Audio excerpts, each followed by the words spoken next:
Hoy empezamos con la carta de los Romanos. Romanos 1, versículos del 1 al 7. A medida que lo encontramos, hermanos, nos ponemos de pie en reverencia a la palabra de nuestro Dios. Romanos 1, del 1 al 7. ¿Estamos listos? Dice la palabra del Señor. Pablo, siervo de Jesucristo, llamado a ser apóstol, apartado para el evangelio de Dios, que él había prometido antes por sus profetas en las santas escrituras, acerca de su Hijo, nuestro Señor Jesucristo, que era del linaje de David según la carne, que fue declarado Hijo de Dios con poder según el Espíritu de Santidad por la resurrección de entre los muertos, y por quien recibimos la gracia y el apostolado para la obediencia a la fe en todas las naciones por amor de su nombre, entre las cuales estáis también vosotros, llamados a ser de Jesucristo. A todos los que estáis en Roma, amados de Dios, llamados a ser santos, gracia y paz a vosotros de Dios, nuestro Padre y Señor Jesucristo. Con estos versículos le damos este lugar a nuestro pastor que trae el sermón de la mañana.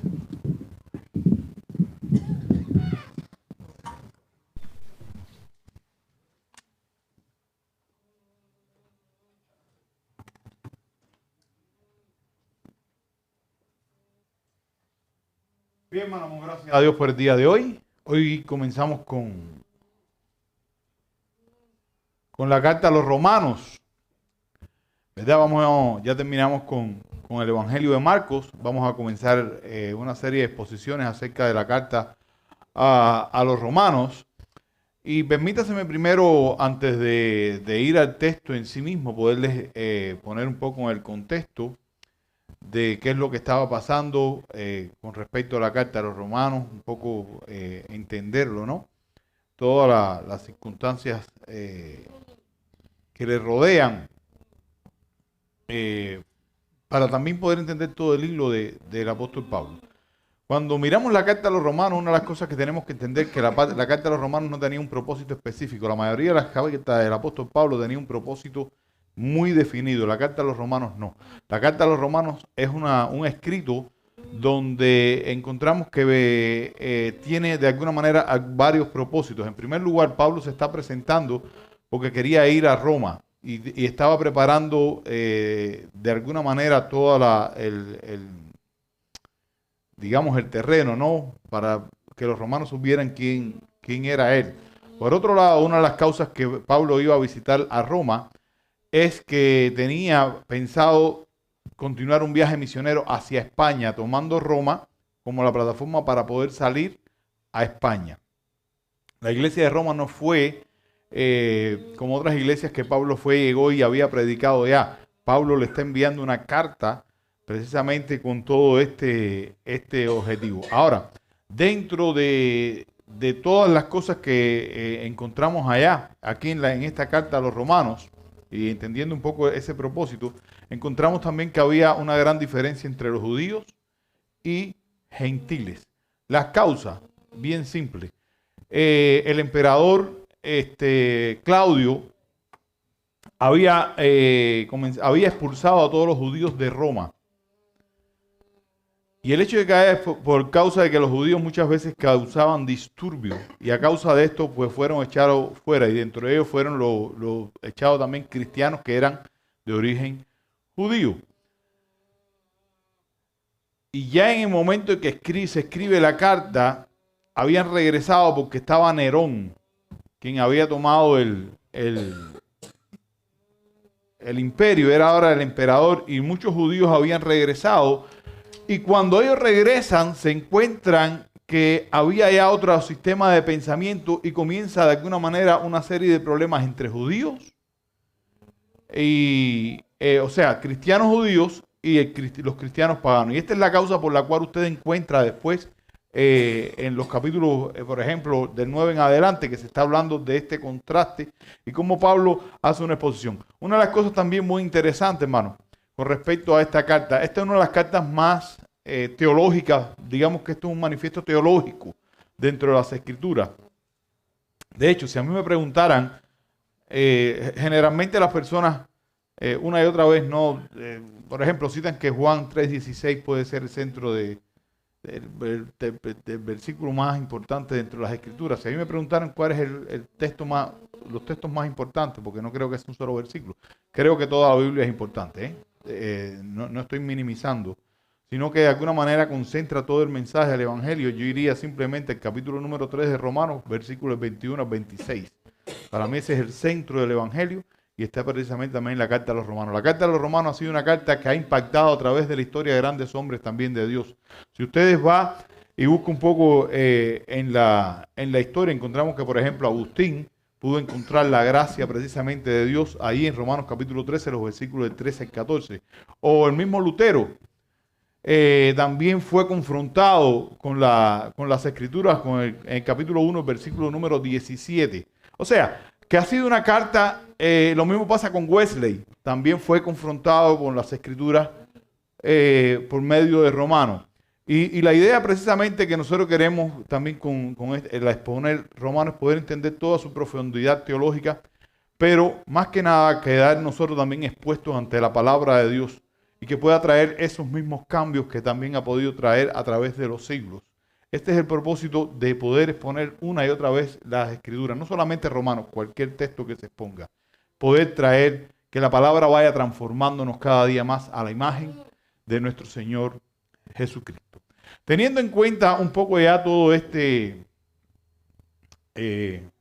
contexto, ¿no?, general de lo que realmente pasaba, por qué se escribió, cuáles eran las circunstancias que estaban sucediendo, vamos a irnos adentrando precisamente en el texto.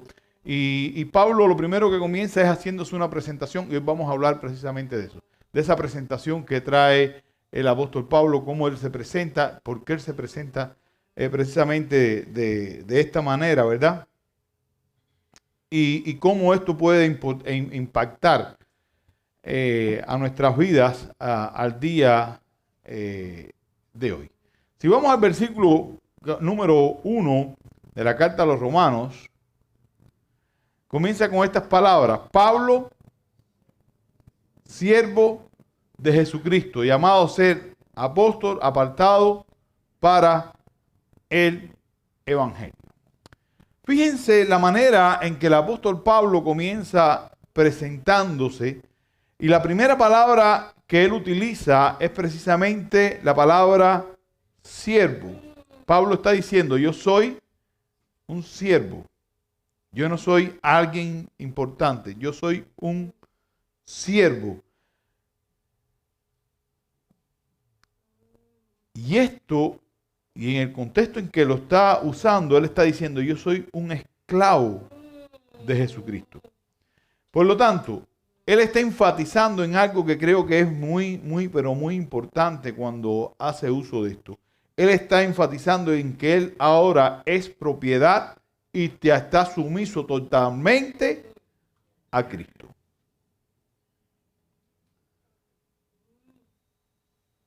Y era lo primero que él estaba diciendo, y era sus primeras palabras con respecto a quién era él. Él no decía: yo soy que estoy haciendo, yo soy el doctor fulano, que he ido a tantas misiones y he predicado y he hecho esto y he hecho lo otro. No, él comienza diciendo: yo soy siervo. Yo soy alguien que está bajo la autoridad de Jesucristo. Y yo creo que esta es la mejor carta de presentación que absolutamente cada uno de nosotros debemos de tener donde quiera que estemos. ¿Usted se siente como ese siervo? Si usted va a la primera carta a los Corintios, capítulo 6, versículos 19 y 20. Primera carta a los Corintios, capítulo 6, versículos 19 y 20 dice: ¿o ignoráis que vuestro cuerpo es templo del Espíritu Santo, el cual está en vosotros, el cual tenéis de Dios, y no sois vosotros, y que no sois vosotros, porque habéis sido comprado por precio? Glorificad pues a Dios en vuestro cuerpo y en vuestro espíritu, lo cual son de Dios. Este texto nos enfatiza ese concepto de propiedad. Y es el concepto de propiedad al cual hoy en día la iglesia y el creyente ha renunciado por querer ser independiente. La iglesia de hoy, el creyente de hoy, tiene esa autoindependencia donde dice, yo interpreto a mi manera, yo hago esto a mi manera, a mi manera todo. Y yo creo que son las realidades, porque hermano, cuando leemos, la verdad es que cuando leemos la carta, el libro de los Hechos de los Apóstoles, o cualquiera de las cartas, encontramos todos los viajes misioneros, de cómo se desarrollaba aquella iglesia. Uno se enamora y dice, como me gustaría haber vivido en esos tiempos. Pero la diferencia es que usted no puede vivir en esos tiempos, ¿sabe cuál es? Porque no se convierte en un siervo de Jesucristo. Porque siempre pone el ego primero, yo, a mi manera, como yo quiero. Y Pablo estaba diciéndole, yo voy a ustedes como un siervo que voy a servir. Ese era el concepto que tenía. Hoy nuestro concepto es, tienen que servirme a mí. Hoy nuestro concepto es, tienen que servirme a mí. Por otro lado, Pablo utiliza otra palabra que es bien interesante y dice que él es, ¿qué cosa? Apóstol. Y cuando dice que es apóstol, es la palabra que utiliza, llamado a ser apóstol. Cuando está diciendo que es llamado, significa que es algo que Dios le ha dado y no es algo que Él está haciendo por voluntad propia. Fíjense, Él dice, soy siervo, soy esclavo, pero también soy llamado a ser apóstol. Después vamos a entrar después bien rapidito en el tema del apóstol. No quiero meterme mucho en él, porque en definitiva muchas veces uno pierde el tiempo en eso. La realidad es esta, y es que creo que usted tiene que entender esto. Cuando Pablo es llamado, tenía Dios un propósito, y era precisamente de ser ese apóstol a los gentiles. Si usted, por ejemplo, usted va ahí a la carta, ¿verdad? De los Gálatas, capítulo 1, versículo 15 y 16. Vamos a ir rapidito para que vean el tema del llamado con respecto a Pablo y cómo Pablo lo entendía. Dice, pero cuando agradó a Dios que me apartó ¿desde qué? Desde el vientre de mi madre y me llamó por su gracia, revelar a su Hijo en mí para que yo le predicara entre los gentiles, no consulté enseguida con carne y sangre. O sea, Pablo se reconocía con ese llamado y ese llamado que Dios había preparado desde antes de él nacer para que él pudiera ir y ser ese apóstol. Ese apóstol que significa ese enviado. Y cuando estamos hablando del concepto de apóstol, quiero que se entienda, y lo voy a decir de manera breve, para no es un estudio que quiero hacer sobre el asunto, no me interesa entrar, ahorita hace un momentico se los dije. Cuando estamos hablando del apóstol, porque hoy hay una cantidad de apóstoles increíble que no son apóstoles. ¿Ok? El apostolado cesó. Razón simple. Les voy a poner un solo argumento, uno, y suficiente para mí. Ninguno de los apóstoles de hoy ha visto a Cristo. Y esta era una de las condiciones que tenía que tener un apóstol. Con eso se cae todo abajo, Absolutamente se cae todo abajo. Pablo fue el último. ¿Ok? Ahora, cuando usted entra en la semántica de la palabra apóstol significa enviado. Digamos, podemos decir o usar el concepto de un misionero. Y en ese punto, yo creo, porque después usted va a encontrar que esa misma palabra se usa y no refiriéndose al ministerio.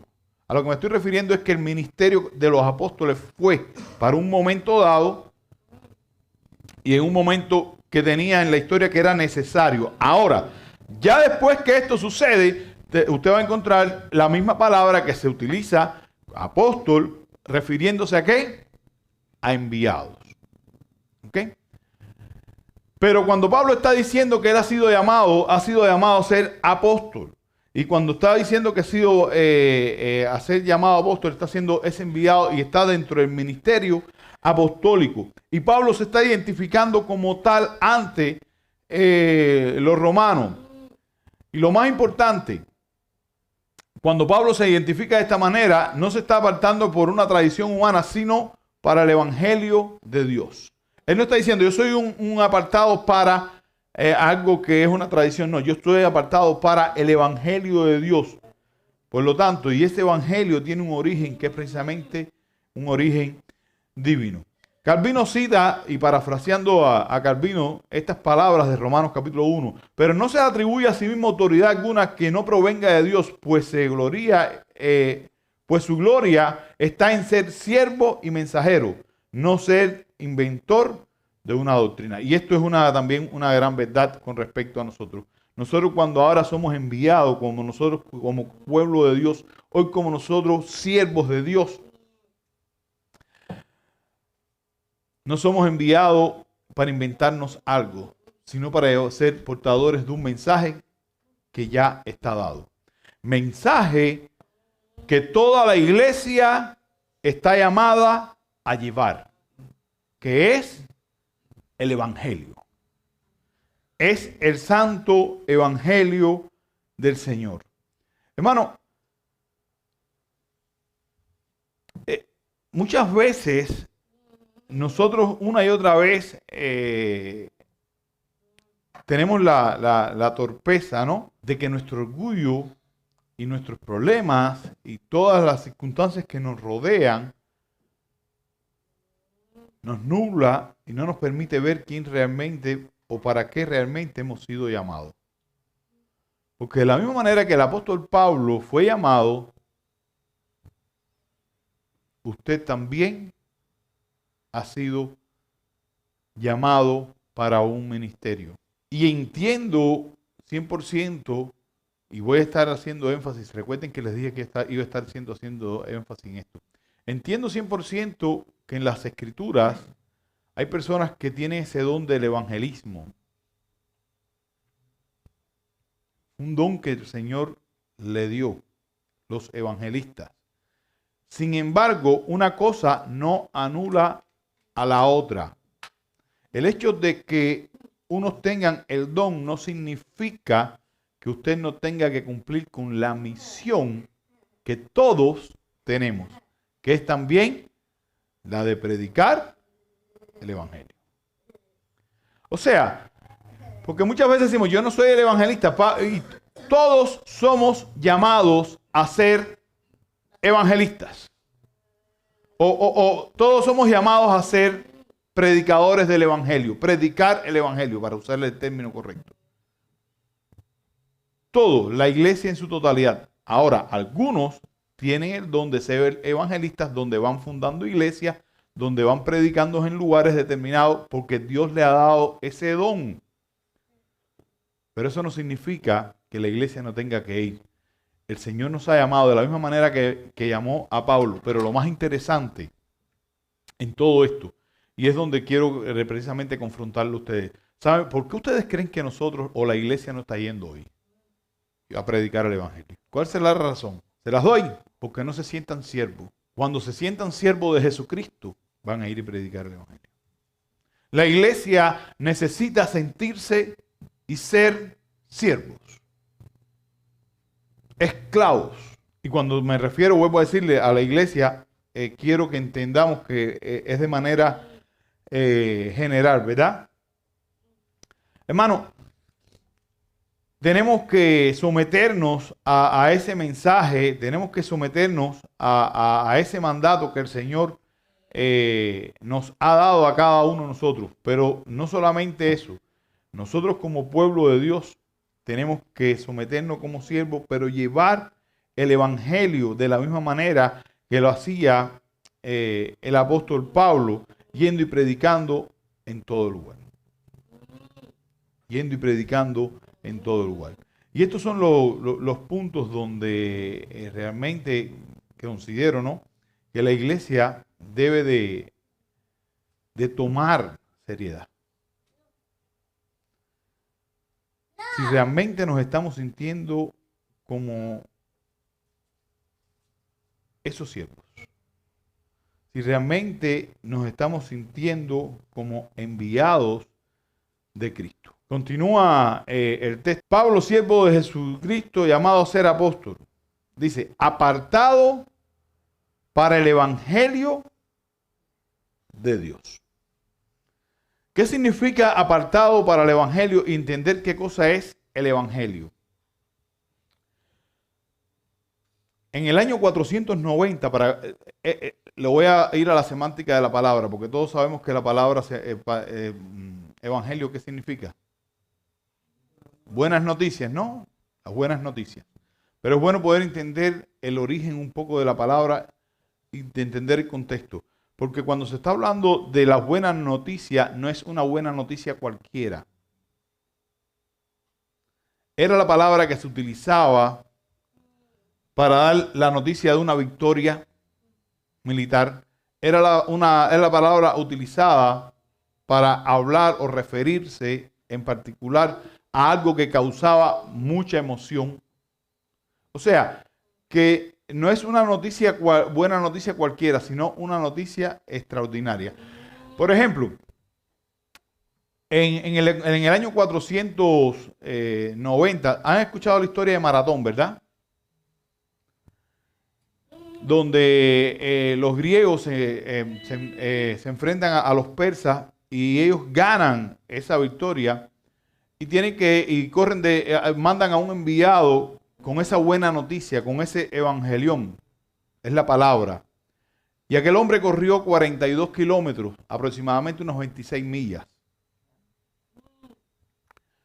Y cuando llegó y dio la noticia, pero la noticia era tan importante, y es el énfasis que queremos dar, la noticia era tan importante, era tan buena, pero tan importante, porque era la victoria, una victoria militar. Cuando llega a Atenas, dice que cuando el hombre dijo, hemos ganado, murió.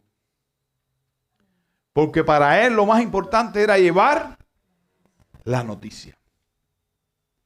Era el portador de esa noticia tan importante. Y cuando usted lo mira dentro del contexto nuestro, usted tiene que mirarlo y hacerlo de esa manera. Entender cuán importante y cuán urgente es la buena noticia de la cual usted tiene que dar al mundo. ¿Cuál es la buena noticia? Cristo. Cristo que murió, resucitó y al tercer día resucitó y ahora está sentado a la diestra del Padre. Cristo fue quien murió y pagó por tus pecados. Ese es el evangelio que nosotros tenemos que llevar. Ese es el evangelio que la iglesia está llamada a predicar. Ese evangelio de la victoria de Cristo. Como aquel hombre llevó el mensaje de la victoria de los griegos, ahora nosotros somos responsables de llevar el mensaje de la victoria de Cristo. Por eso es que en Cristo somos ahora nosotros también vencedores. Somos también vencedores. Dice el texto, y el que ya había prometido por sus profetas en las santas escrituras. O sea, Pablo no solamente se detiene a hablar, ¿no? O a presentarse, sino de quién él es. Él es apóstol y comienza hablándolo precisamente de esa perspectiva y hablando del corazón del mensaje, ¿no? Aquel que había sido prometido por los profetas en las santas escrituras acerca del Hijo de Dios. Y hace referencia a que no es un mensaje cualquiera. Hace referencia que es el mensaje del cumplimiento de las promesas de Dios. Y es en ese cumplimiento donde nosotros hoy tenemos precisamente que acercarnos. Es a ese cumplimiento que nosotros tenemos que ir y predicar. La iglesia de hoy, hermano, necesita despertar con respecto a la manera en que predica. Pablo estaba presentándose ante los romanos como que él era un embajador del evangelio que habla acerca del Hijo de Dios. De ese evangelio del cual no se avergüenza. Ese es el evangelio que él hablaba, porque no se avergonzaba de hablar del evangelio, porque entendía que era poder de Dios. ¿Entiende usted esa verdad hoy? Que el evangelio es poder de Dios, hermano. ¿Se avergüenza usted del evangelio? Continúa el escrito de esta manera. Es el mensaje acerca de su hijo, que nacido de la descendencia de David, según la carne, y que fue declarado hijo de Dios con acto de poder conforme al espíritu de santidad por la resurrección de entre los muertos, nuestro Señor Jesucristo. Fíjense que después que Pablo dice quién es él y se presenta, comienza a hablar acerca del evangelio, en este caso del mensaje que él está llevando. Es el mensaje, no es un mensaje que se inventó, es el mensaje que fue prometido o fue predicho en este caso por los profetas. Es el mensaje acerca del Hijo de Dios. Es el mensaje que habla de esa santidad. Es el mensaje que habla de la resurrección. Ese es el mensaje que Pablo estaba llevando. Y ese es el mensaje con que él dice, yo enseño esto. Esto es lo que yo predico. Esto es lo que yo vengo a hablar. Hoy, ¿cómo nos presentamos? ¿Cómo usted se presenta hoy, hermano? ¿Qué tal? Yo soy fulano.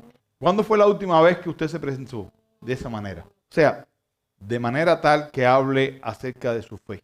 ¿Lo hacemos? ¿Sí o no? No lo hacemos nunca. Casi siempre yo soy fulano de tal, yo soy el que hago esto y lo otro. Yo soy fulano de tal, y quizás pongamos una serie de títulos delante, pero nunca decimos yo soy fulano de tal, el Hijo de Dios. Yo fui redimido por la sangre de Cristo, yo soy un hijo de Dios ahora. Yo soy un embajador de Cristo. Y esto nos expone un poco para entender por qué no lo hacemos. Porque muchas veces nos avergonzamos de que nos vean como un hijo de Dios. Que nos vean como representantes del reino de los cielos. Hermano, y créanme que yo les hablo y ustedes dicen, usted quizás podrá decir, sí, yo no lo hago, pero tú tampoco. Y es verdad, yo tampoco lo hago. Yo me incluyo. Muchas veces no nos presentamos como quienes somos realmente, como hijos de Dios. Por pena, por cualquier cosa. Otras veces sí lo hago, pero no siempre lo hago. Y me avergüenzo de no hacerlo. El mensaje que Pablo estaba llevando es el que habla acerca de Jesucristo, de la descendencia de David, según la carne. Aquel que fue declarado hijo de Dios con acto de poder conforme al espíritu de santidad por la resurrección. Es por medio de él que hemos recibido la gracia y el apostolado para promover la obediencia a la fe entre los gentiles por amor a su nombre. Aquí ya Pablo está diciendo o está llevando a los romanos a que puedan entender cuál es el propósito también que él quiere llegar allí. ¿Saben cuál es? Promover, ¿qué cosa? La obediencia al evangelio. Promover la obediencia al evangelio. Hermano, qué bueno que nosotros promovamos esa obediencia al evangelio. Pero no solamente que la promovamos, sino que seamos directamente obedientes del evangelio. Porque de la misma manera que Pablo fue llamado por la gracia, usted también fue llamado por la gracia. Fue salvado por esa gracia. Porque la verdadera fe La genuina fe produce obediencia. Hoy creo que el hermano Uber hablaba sobre las buenas obras. No somos salvados por buenas obras, hermano. No somos salvados porque nosotros hagamos algo bueno. Somos salvados por la gracia de Dios. Y las buenas obras son la respuesta de obediencia. Creemos en la salvación por la sola fe. ¿Estamos de acuerdo en eso? Pero también creemos que el que ha sido salvado va a dar buenos frutos. Frutos de obediencia.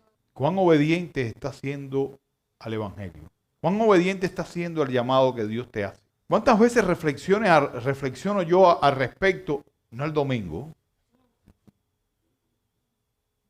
sino en lo que pasa la semana? ¿Cuántas veces me siento a pensar si estoy siendo obediente?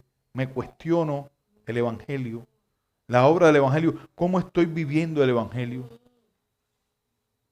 ¿Lo hago? ¿Lo estoy haciendo? Esto es lo que Pablo quería lograr entre los romanos a la hora de presentarse. Esto es lo que quería crear. Promover la obediencia a la fe. ¿Y saben por qué él lo estaba haciendo, hermano? Lean el texto, versículo 5. Por amor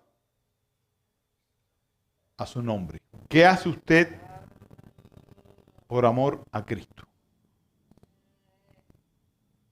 Aparte de venir el domingo a la iglesia. ¿Qué hace usted por amor a Cristo aparte de venir el domingo a la iglesia? Es nada más para que reflexionen al respecto. ¿Qué estoy haciendo yo por amor a Cristo? Para que entienda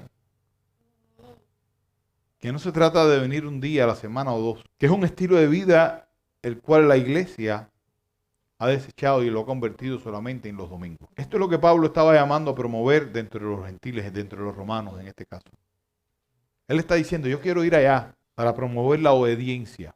Dice el versículo número 6, entre los cuales están también ustedes, llamados de Jesucristo. O sea, aquí está haciendo esa inclusión a los gentiles, entendiendo, y es interesante como Pablo, siendo judío, él no sale defendiendo directamente a los judíos, sino que trata de hablar de la persona de Cristo y no de una etnia, no de un pueblo. Y continúa con estas palabras. A todos los amados de Dios que están en Roma. Miren las palabras que utiliza. A todos los amados de Dios que están en Roma. ¿Qué significa a todos? Entendiendo que había un conflicto entre judíos y gentiles dentro de la iglesia. Él está diciéndole estas palabras. A todos los amados de Dios que están en Roma. Dígase judío, dígase gentil. Llamados a ser santos. Y este es el punto que de alguna manera habla de esa identidad del creyente. Llamados a ser santos. Los llevo nuevamente al tema de la obediencia. Sin obediencia no hay santidad. ¿Estamos de acuerdo en eso? ¿Sí? Si no predico el evangelio, ¿qué pasa? Estoy pecando. Y si estoy pecando, ¿qué pasa? No hay santidad. Quizás usted diga, no, yo soy muy bueno, yo trato de... Si usted no obedece, y hemos sido llamados a ser santos, hermano. Y esta es la manera en que Pablo se está presentando. ¿Es la iglesia santa? Ha sido comprada. La iglesia universal de Jesucristo ha sido comprada y llamada a ser santa. O sea, le estoy, ¿cómo decir? Aclarando para que no haya malentendidos.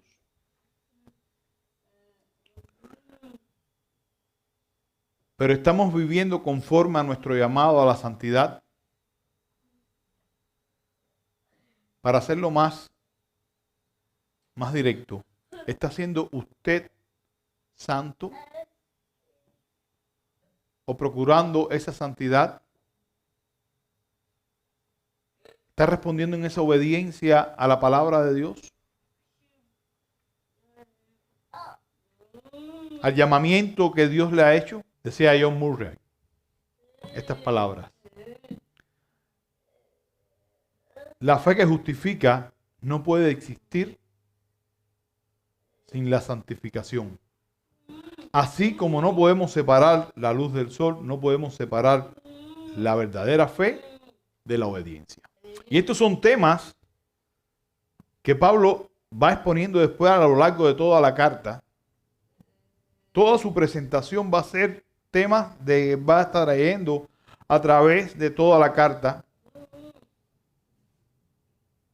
De hacer morir el pecado, de vivir para Cristo, de la obediencia, de ser un solo pueblo. Es la manera en que se está presentando. Y les animamos, hermanos, que nosotros como creyentes podamos analizarnos a nuestras propias vidas y a lo largo de esta epístola podamos precisamente confrontarnos si realmente nos hemos entregado como siervos de Jesucristo. Estoy acordando la palabra siervo. Porque a veces que creemos que, y voy a hacer uso de esto ahora, a veces que creemos que el siervo, ¿quién es? ¿Quién? El pastor, ¿no? Sí, lo creemos así. El siervo es el pastor. Como diciendo, el esclavo es él. Los de nosotros no. No. Somos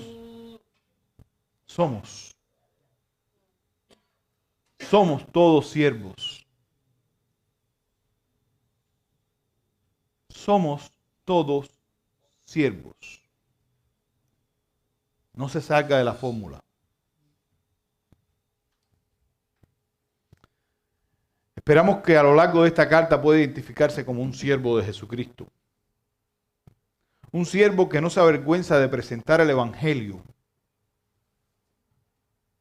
Esa buena noticia que habla de la victoria de Cristo, que habla del poder de la salvación, que revela su justicia.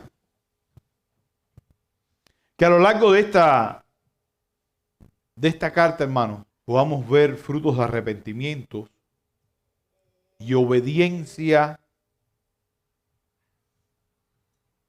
para crecer en santidad. Por último y para concluir, y es yo creo el cierre más importante, lo más importante de todo. Todos valoramos la epístola a los romanos, sabemos todo el impacto que tiene, y una y otra vez reconocemos al apóstol Pablo como ese escritor. Sin embargo, el centro de esta epístola no es Pablo, es Cristo. Por eso él lo decía ahí en esta misma carta, en el capítulo 11, Ru, ayúdame, el versículo 36. Dice estas palabras: porque por él y para él, porque por él y para él son todas las cosas. A él sea la gloria por los siglos de los siglos. Amén. Señor, gracias por tu Hijo Jesús, el cual nos llamó a ser siervos, el cual nos redimió, Señor.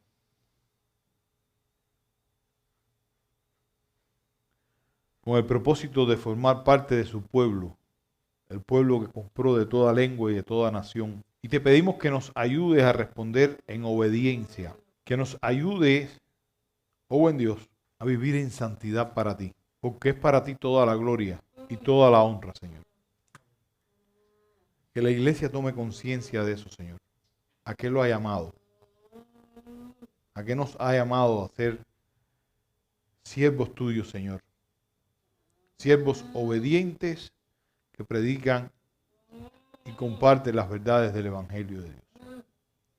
En el nombre de Jesucristo oramos.